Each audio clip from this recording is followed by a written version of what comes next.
All right, so I got those springs put in the front. Figured I'll show y'all what it looks like. It's sitting a little bit high in the front, but they're brand new. I've been reading on the forums, and everybody that has these springs say that they'll settle down after a while. I don't know how long it's gonna take, but it's got a whole lot more bounce in it over the stock springs.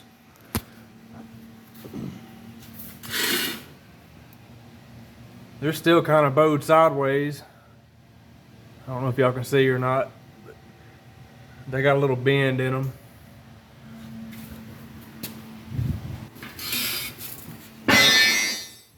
Well, just knock that one over.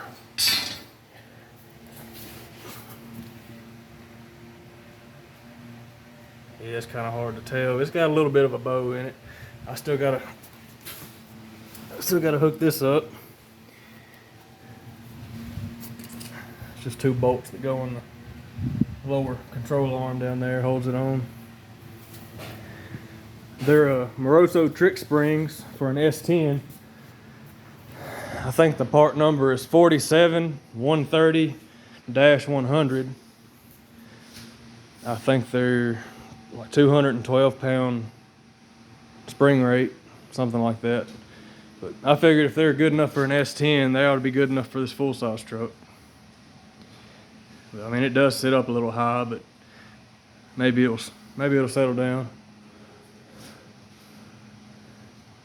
See if I can get y'all set up somewhere. Show you how much play it's got in the front end. I don't know how this is gonna work.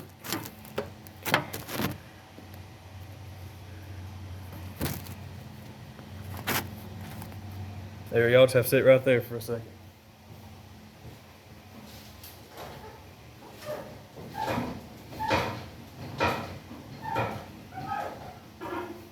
The stock springs, it would have never done that.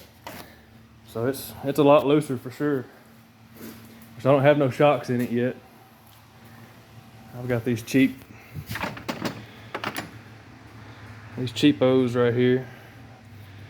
They're 3-way adjustable, 90-10, 80-20, and 70-30, I think. But one of them, it won't adjust like it's supposed to. It's stuck in one setting.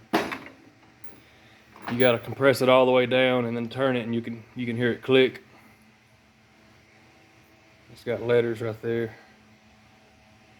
It tells you what setting you're in, but one of them won't do right, so I may just return them. Go a different route. But yeah, so I got that done. I don't know if I'll need another front end alignment or not. They're kind of bowed out. We'll drive it and see how it does. And I got to put a new pinion seal in the rear end. It's leaking. Both of those rear end housings, or not the housings, the chunks, the pinion seal was bad in both of them. They're supposed to have been rebuilt, but I don't know. That's just the way it goes sometimes. It ain't no big deal. It ain't but probably a 15-minute fix.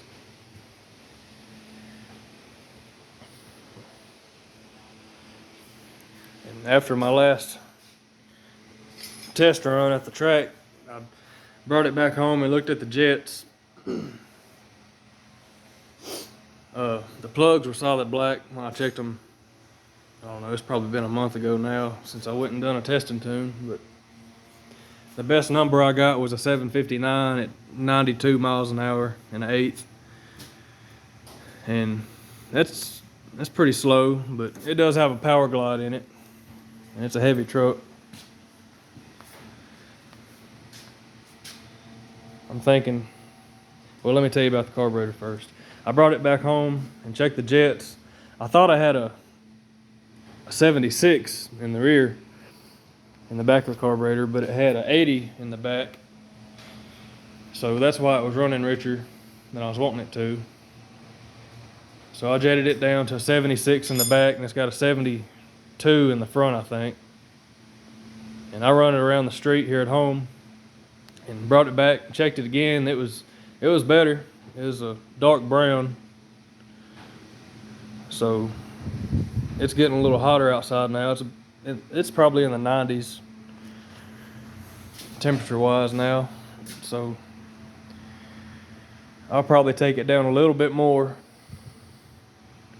after I drive it again in the heat. Check it again, see how it looks. I'm hoping to get at least the 740s out of it. I guess now I'll tell you what I was going to say earlier. I'm thinking about going and buying a turbo 350, 3-speed transmission, if I keep a small block in it. But if I put a big block in it, I'm gonna get a turbo 400, because it's a little bit cheaper and it's a little stouter than a 350. But I'm not sure what I'm gonna do yet. I've got another small block identical to this one. It needs to be built. So I don't know if I'm gonna put the big block in this truck and put this motor in another project, or if I'm just gonna leave this in here and build another small block and let the big block sit in the corner somewhere for a while. I'm running out of vehicles to put these things in.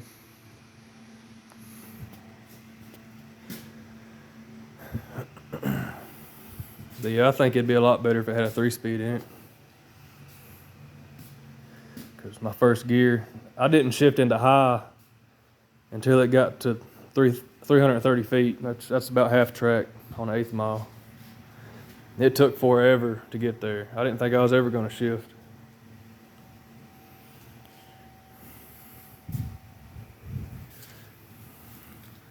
Yeah, it's bulldogging a little bit. I don't really care for that. Maybe it'll lower itself down after it gets some wear in it. Put a few miles on it, see what it does.